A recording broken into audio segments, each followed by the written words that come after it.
এই টনি, দাঁড়া দাঁড়া।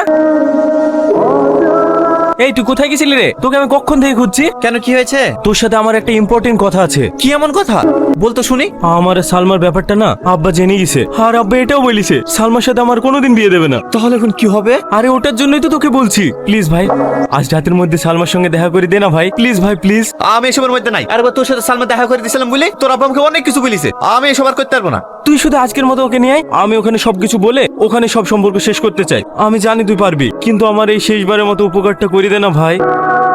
ঠিক আছে, কখন নিয়ে আসতে হবে? আজ রাত 9টার সময় সালমাদের বাড়ি পিছনে।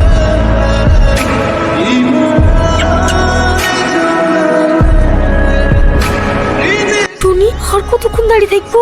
শাকিল কখন আসবে? আমিও তো বুঝতে পারছি না এত লেট করছে কেন।